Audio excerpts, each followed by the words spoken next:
अरे मैं तैयार हूँ मरने के लिए। तुम मारोगे क्या? बोलो कहाँ मारोगे बताओ। अरे तुम कहाँ मारोगे? तुम्हारी खत्म हो जाएंगी, मैं जिंदा रहूंगा। अरे तुम्हारी गोली डरने वाला बैठो तुम। सर मुझे पुलिस ने पीटा सर। 1999 22 दिसंबर को मेरे सर पर 20 टाके लगे, पीठ से लेकर पैर तक मारा गया। आपको मालूम सर क्या हुआ? तेलुगु देशम की सरकार थी, उन्होंने दोनों पुलिस वालों को जिन्होंने मुझे मारा था उनको IPS कन्फर कर दिया। कुलभूषण यादव पाकिस्तान में बैठा है, लेके आओ ना। कतर में हमारे फौजी बैठे, लेके आओ ना उनको। अरे कहाँ तुम्हारी देशभक्ति है? याद रखिए जिंदगियां बर्बाद करने का काम आप कर रहे हैं और सबसे बड़ा इसका नुकसान होगा। किसका नुकसान होगा? दलितों का, मुसलमानों का, आदिवासियों का। अरे आप अपना ही हाथ काट रहे हैं अपने आप। याद रखिए आज आप मुस्कुरा रहे हैं, कल यहाँ पर बैठेंगे तो और कर दे का काम आपके ऊपर। मैं कई मरतबा जेल में गया हूँ, ससुराल में इतना नहीं गया जितना जेल को जाने का मुझे मौका मिला। रेप क्या? रेप सिर्फ महिलाओं का होता है, मर्दों का रेप नहीं होता क्या? आप हंस रहे हैं?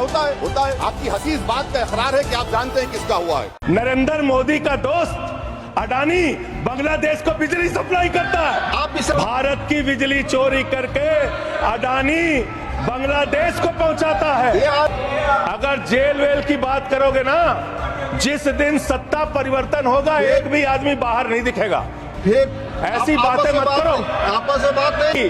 गाय काटने वाली कंपनी से चंदा लेने वाले लोग मेरे ऊपर सवाल उठा रहे हैं, सोच रहे हैं इनसे डर के चुपचाप बैठ जाएंगे। एक बात याद रखना, ये देश बाबा साहब के संविधान से चलेगा, किसी मोदी और अमित शाह के फरमान से नहीं चलेगा।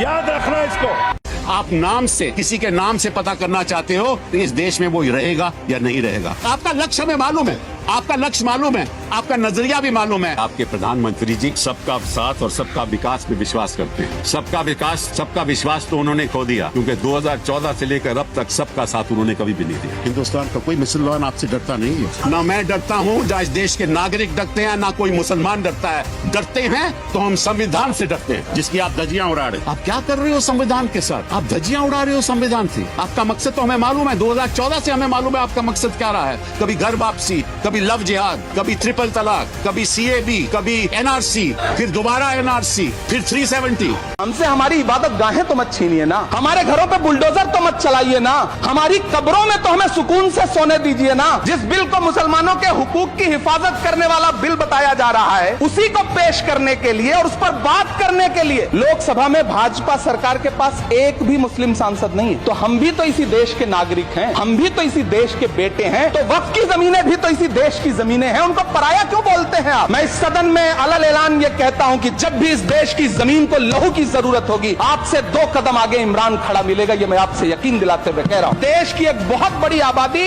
इस बात से खदशे में है, शक में है कि आप सीधे उनकी जमीनों को लूट करके धन्ना सेठों को बेचना चाहते हैं।